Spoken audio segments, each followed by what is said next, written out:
in the vast darkness between galaxies, where even starlight fears to travel. Something ancient stirs with hunger that has consumed worlds. For 10,000 years, the void dragon Zephyrexis has ruled an empire spanning 17 star systems, its crystalline scales reflecting the death of countless civilizations. No weapon forged by any species has ever pierced its hide. No fleet has survived its cosmic fire. No negotiation has swayed its terrible will. But today, something impossible happens. Today, the most feared entity in known space, a creature that devours planets for breakfast and uses black holes as stepping stones, finds itself brought to its knees not by plasma cannons or quantum torpedoes, but by the simplest of mortal needs. Today, the Dragon Emperor of the Void discovers what it means to be thirsty. And in a small cafe on Earth, a 19-year-old barista named Maya Chen is about to change the course of galactic history with nothing more than a smile and a glass of water. This is not the story of how humanity conquered the stars through superior firepower or advanced technology. This is the story of how the most human thing of all, simple kindness, proved stronger than cosmic terror itself. The morning Maya Chen's life changed forever began like any other Tuesday in downtown Portland. Rain drummed against the windows of Stellar Grounds Coffee, creating rivulets that caught the neon glow of the open sign. Maya wiped down the espresso machine for the third time in 10 minutes, a nervous habit she'd developed during the slow morning shift. At 19, she'd been working at the small cafe for 8 months, saving money for college while trying to figure out what she wanted to do with her life. The bell above the door chimed as Mrs. Southamp Patterson shuffled in, her usual Tuesday morning ritual. Maya smiled and started preparing the elderly woman's order before she even reached the counter. Large coffee, 2 sugars, extra cream, Maya called out cheerfully.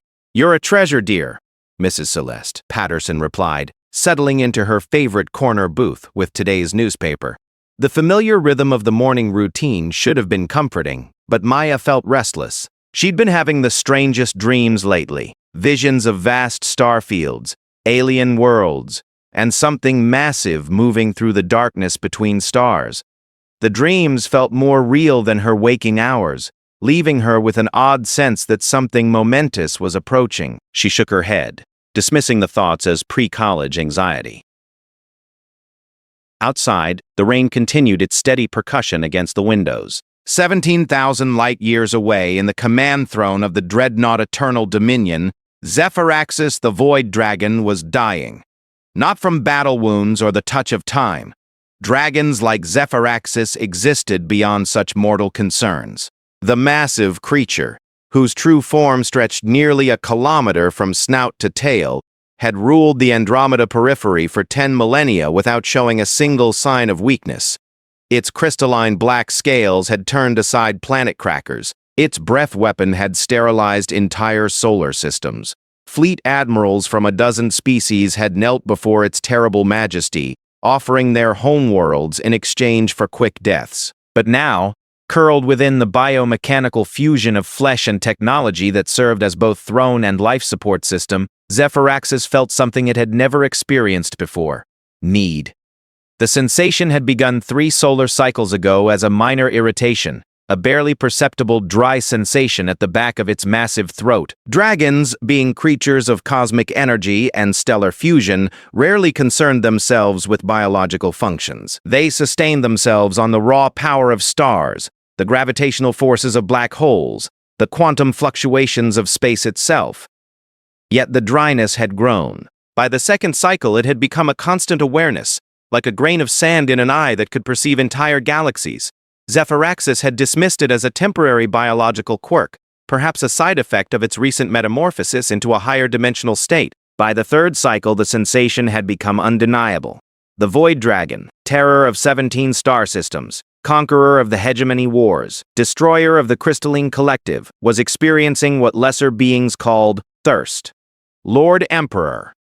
The voice of General Kethrix crackled through the command chamber's communication array. The Saurian officer's scaled features flickered in the holographic display, his usual confident demeanor showing cracks of concern. The fleet remains in position around the Terran system as ordered, but the crews are growing anxious. We've maintained blockade formation for 72 standard hours without explanation. Zephyrexis struggled to focus on the transmission. The thirst had grown beyond mere discomfort. It now felt like liquid fire crawling through every cell of its massive body. When it spoke, its voice, which once shook space stations and caused stars to dim in fear, emerged as barely more than a whisper. Status of the human homeworld? Unchanged, my lord. Primitive defenses, scattered population centers, no significant threat to our forces. Their most advanced vessels are barely capable of interplanetary travel. Shall I give the order to commence bombardment? The question hung in the recycled air of the command chamber. For 10,000 years, such a query would have been met with immediate, devastating response. Zephyrexis would have roared its approval, delighting in the prospect of another world's destruction. The dragon's cosmic fire would have reduced Earth to stellar debris within hours. Instead, Zephyrexis found itself unable to summon even the energy to speak. The thirst had become agony. Back in Portland, Maya was serving her fourth customer of the morning when she felt it again, that strange sensation she'd been experiencing all week, as if someone were watching her from a great distance.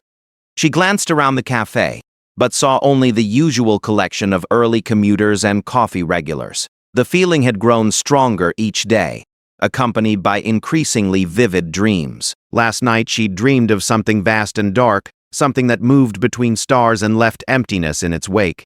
But in the dream, this terrible presence had seemed tired, desperate. She was filling a water glass for table 3 when the sensation suddenly intensified. For a moment, Maya felt as though she could see beyond the cafe walls, beyond Earth itself, to something enormous and in pain somewhere among the stars. The water glass slipped from her hands. Time seemed to slow as Maya watched the glass fall. In that suspended moment, she felt a connection snap into place across impossible distances.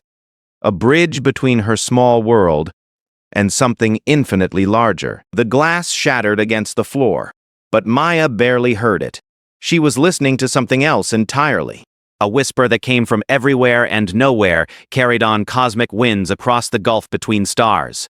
Water, 17,000 light-years away, Zephyrexis had spoken aloud for the first time in 3 days, and every being within 1,000 parsecs felt the dragon's desperate need resonate through hyperspace. My lord? General Kethrix's voice carried new urgency. Are you well? Well? Zephyrexis almost laughed, which would have been a sound capable of cracking planets. The most feared entity in known space was reduced to this, begging the universe for something as simple as water. It was absurd. It was humiliating. It was also killing him. Dragons were creatures of pure energy, sustained by the fundamental forces of the universe itself. They didn't drink. They didn't eat in any conventional sense. They consumed the very essence of reality and converted it to power. The concept of thirst should have been as foreign to Zephyrexis as the concept of mercy. Yet here it was, dying for want of something that covered 70% of countless worlds. General, Zephyrexis managed, each word requiring tremendous effort. The human planet, does it have water? The question was so unexpected that Kethrix actually blinked in confusion before consulting his tactical displays. Yes, my lord. Extensive water coverage.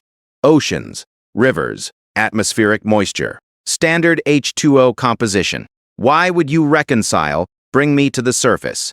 The words hit the command staff like a physical blow.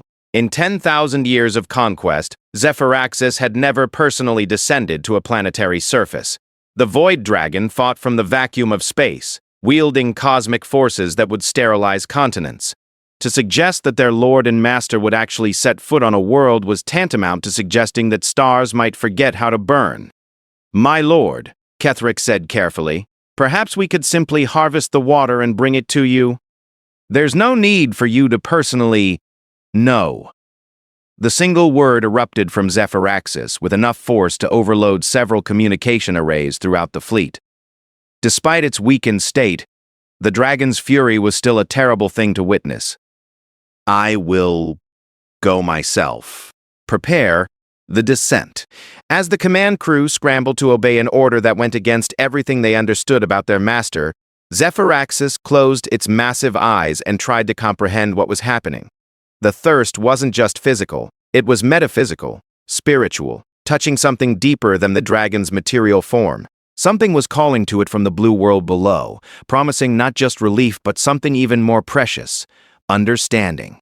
Maya stood in the middle of stellar grounds surrounded by broken glass and concerned customers, but she barely noticed their worried voices. Her attention was focused on something far more important than a dropped water glass. She could feel it now, clearly and undeniably, a presence vast beyond comprehension, moving through the void between worlds. It was coming here, to Earth, drawn by something it needed desperately but didn't understand. Maya? Maya? Are you all right? Her manager Tom was standing next to her, his hand on her shoulder. Maya blinked, suddenly aware of her surroundings again. The other customers were staring at her with mixtures of concern and curiosity. She must have been standing there for several minutes. I'm fine, she said, though she wasn't sure that was true. Just tired. Didn't sleep well last night. Tom studied her face. Why don't you take a break? I can handle the counter for a while. Maya nodded gratefully and made her way to the small break room behind the cafe. She needed to think, to try to make sense of what was happening to her. The dreams, the visions, the overwhelming sense that something momentous was approaching. It all felt connected to that moment when the glass had slipped from her hands. As she sat in the quiet break room, Maya found herself thinking about water. Not just as something to drink, but as something more fundamental. Water was life. Water was healing. Water was the first gift any living thing could offer another. Outside, she could hear the normal sounds of the cafe continuing, the hiss of the espresso machine, the murmur of conversation, the clink of cups and saucers. It was the soundtrack of ordinary human life, small and comfortable and completely unaware that something was coming that would change everything. Maya closed her eyes and, for reasons she couldn't explain, began to pray to whatever forces governed the universe that she would be ready for what was coming. In the depths of space, the Eternal Dominion began its descent toward Earth, carrying its dying master closer to a meeting that would reshape the galaxy. The most feared creature in known space was about to encounter something it had never experienced before. Human kindness. Neither Maya nor Zephyraxis could have imagined that the fate of countless worlds would soon rest in the simple act of offering a stranger a drink of water. The dragon ruled the stars, but thirst was defeating it. And somewhere in a small cafe in Portland, Oregon, a young woman was preparing to change the course of history with nothing more than compassion and a glass of cool, clear water. The encounter that would become legend was only hours away. The first sign that Tuesday was about to become extraordinary came at 2:47 p.m. Pacific Standard Time, when every electronic device in Portland began displaying the same message in 17 different languages. Stand back. Do not approach. No harm is intended. Maya was restocking the pastry case when her phone screen lit up with symbols she didn't recognize, followed by English text that made her heart skip a beat. Around the cafe, other customers were pulling out their phones, tablets, and laptops, all showing variations of the same warning. What the hell? Tom muttered from behind the counter, staring at the register's display screen. Is this some kind of hack? Maya didn't think it was a hack. The strange sensation she'd been feeling all week had grown stronger throughout the day, and now it was practically vibrating in her bones. She walked to the window and looked up at the afternoon sky, squinting against the gray clouds. There, barely visible through the overcast, was a dark spot that hadn't been there before. As she watched, it grew larger. "Tom," she said quietly, "I think we should close early today." Her manager looked at her like she'd lost her mind. "Close early? It's the middle of the afternoon rush. The lights went out. Not just in the cafe, but everywhere Maya could see. Streetlights, traffic signals, the neon signs in shop windows, all of Portland had gone dark in an instant. The only illumination came from the gray daylight filtering through the clouds, and that was rapidly dimming as something enormous passed between the earth and the sun. Emergency sirens began wailing across the city, but they too faded after a few seconds, as if whatever was causing the power outage had expanded its influence. In the sudden silence, Maya could hear something else. A low, thrumming vibration that seemed to come from the air itself. "Everyone needs to leave," she said, surprised by the calm authority in her own voice. "Right now." The customers looked at her in confusion, but something in her tone made them listen. One by one, they began gathering their belongings and heading for the door. Tom started to protest, but Maya grabbed his arm. "Trust me," she said. "Whatever's coming, we need to clear the area."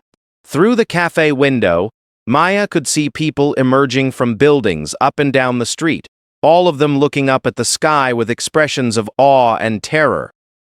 The dark spot had become a silhouette, and that silhouette was descending rapidly toward downtown Portland. It was a ship, but calling it a ship was like calling the Pacific Ocean a puddle. The vessel was easily the size of several city blocks, its hull a complex fusion of organic curves and mechanical angles that hurt to look at directly. As it descended, the air around it shimmered with barely contained energy, and Maya could feel the heat radiating from its surface even from several miles away.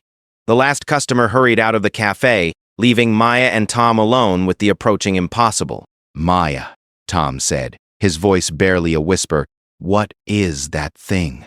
She didn't answer because she didn't have words for what she was seeing.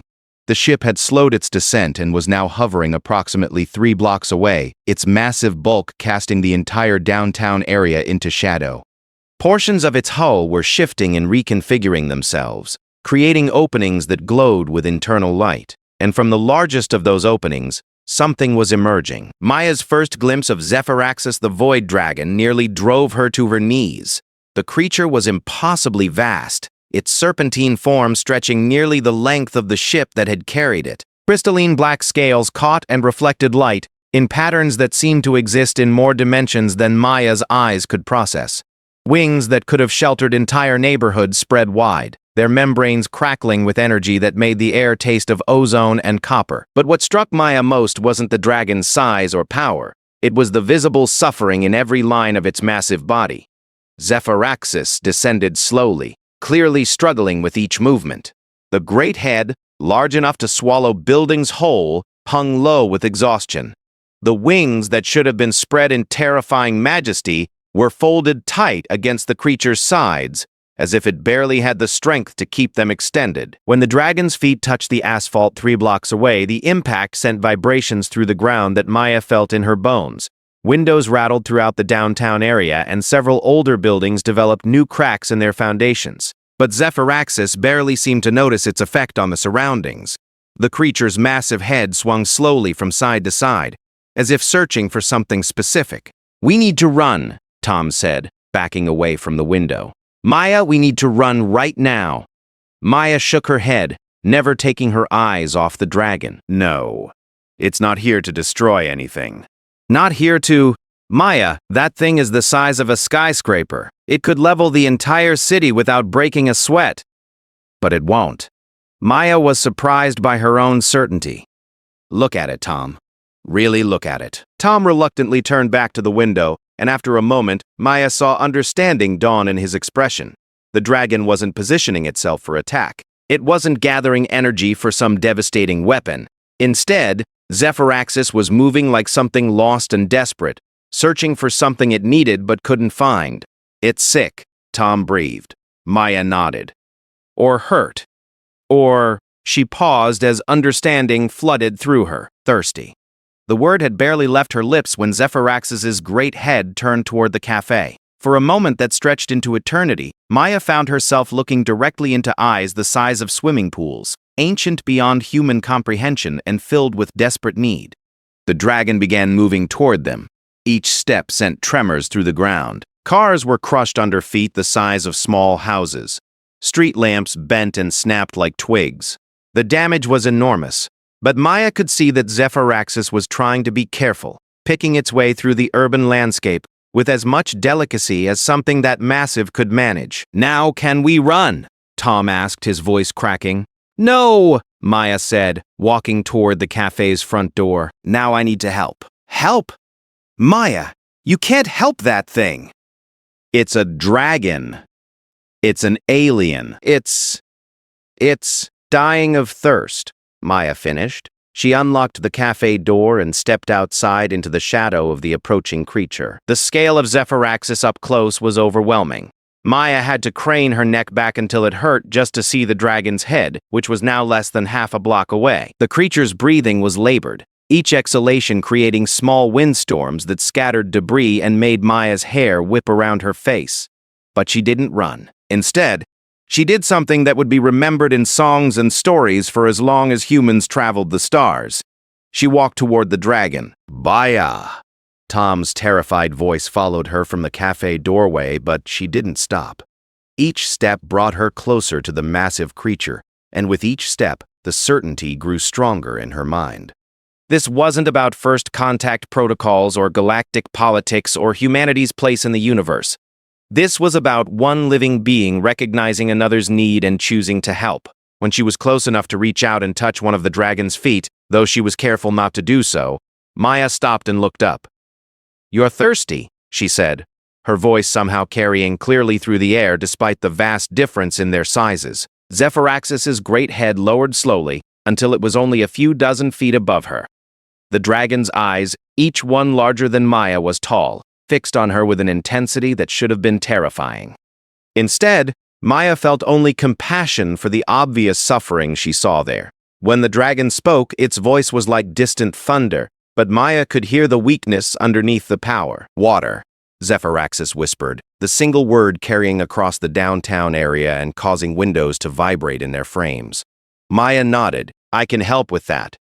She turned and walked back to the cafe, acutely aware of the massive presence following her every step.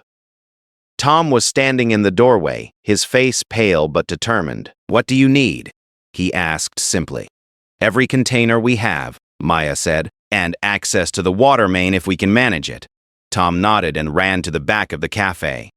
Maya could hear him rummaging around, gathering pitchers, bowls, coffee pots, anything that could hold liquid. She returned to the dragon, who had managed to position itself so that its great head was near the cafe's entrance. "This is going to take a while," she told Zephyraxis. "We're pretty small compared to you." The dragon's response was a sound that might have been laughter if it hadn't been so filled with pain. "Time is something I have. If you are truly willing to help." Maya was struck by the formality in the dragon's speech, the careful dignity even in its suffering. This was clearly an intelligent being, possibly more intelligent than any human, and it was asking for her help. "Of course I'm willing to help," she said. "That's what people do." Zephyraxis's massive eyes blinked slowly, an expression Maya somehow recognized as surprise. "What people do. Help each other. Take care of each other when we're hurting. Some people think that." Maya accepted a large pitcher of water from Tom and walked closer to the dragon's head. "It's just what we do." She held up the pitcher, though it looked absurdly small next to the dragon's massive skull. "This isn't going to be much for someone your size, but it's a start." Zephyraxis lowered its head until its snout was nearly touching the ground in front of Maya. Up close, she could see that the dragon's mouth was easily large enough for her to walk into without ducking, but she felt no fear. Instead, she carefully poured the water from the pitcher into the dragon's mouth.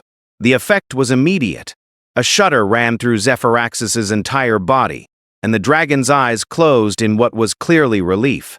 When they opened again, they were brighter, more alert. "More," the dragon whispered. Maya smiled. "More is coming." For the next 2 hours, Maya and Tom worked together to provide water to a creature that could have destroyed their city with a thought. They emptied every container in the cafe, then Tom managed to jury-rig a connection to the building's water main using the cafe's industrial coffee equipment. Other people began to arrive as word spread through the city. Despite official warnings to stay away, humans being humans, curiosity eventually overcame caution. They came in small groups at first, emergency responders, city officials, members of the media. But as it became clear that the dragon meant no harm, larger crowds began to gather. Maya found herself at the center of an impromptu aid effort. Someone brought a fire truck with its pumper equipment. A construction crew showed up with water tankers. Children from a nearby elementary school arrived with their teacher, each carrying a bottle of water as their contribution to helping the giant visitor. Throughout it all, Zephyraxis remained still, accepting each offering of water with visible gratitude. The dragon's condition improved steadily as its thirst was gradually slaked, but Maya could see that something deeper was happening as well. The creature was watching the humans with growing amazement. "I do not understand," Zephyraxis said during a brief break in the water delivery. Its voice was stronger now, though still kept to a whisper to avoid damaging nearby buildings. Your species. You are so small, so fragile. I could destroy this entire settlement without effort. Maya, who was sitting on an overturned crate next to the dragon's head, taking a much-needed rest, looked up at the massive creature. So, why do you help me? Why risk yourselves for something that could be your destruction? Maya considered the question seriously. Around them, dozens of people continued working to bring water to the dragon. Firefighters, office workers, school children, retirees, people from every walk of life united in the simple goal of helping someone in need. Because you needed help, she said finally. And because helping others is what makes us human. Zephyraxis was quiet for a long moment, its ancient eyes studying the activity around it. When it spoke again, its voice carried a note of wonder. In 10,000 years of existence, across 17 star systems, I have never encountered anything like this. Your people respond to a potential threat not with weapons or fear, but with kindness. Maya shrugged. Well, yeah, you weren't threatening anyone. You were just thirsty. I have destroyed worlds, small human. I have ended civilizations. I am Zephyraxis the Void Dragon, terror of the 17 systems, bane of the galactic hegemony. Entire species flee at the mention of my name. That sounds lonely, Maya said quietly. The simple statement hit Zephyraxis like a physical blow. In all its eons of existence, through all its conquests, and the fear it inspired across the galaxy, no one had ever suggested that the great Void Dragon might be lonely. But it was true. For the first time in its long existence, Zephyraxis began to understand that there might be more to life than power and fear. These small, fragile humans had shown it something it had never imagined possible. Unconditional kindness to a stranger, help offered without thought of reward, or even personal safety. As the sun began to set over Portland, painting the sky in shades of orange and pink, Zephyraxis made a decision that would echo across the galaxy. The dragon was no longer dying of thirst. But it was no longer the same creature that had arrived that morning either. Maya Chen, barista from Portland, Oregon, had saved more than just one dragon's life. She had saved its soul.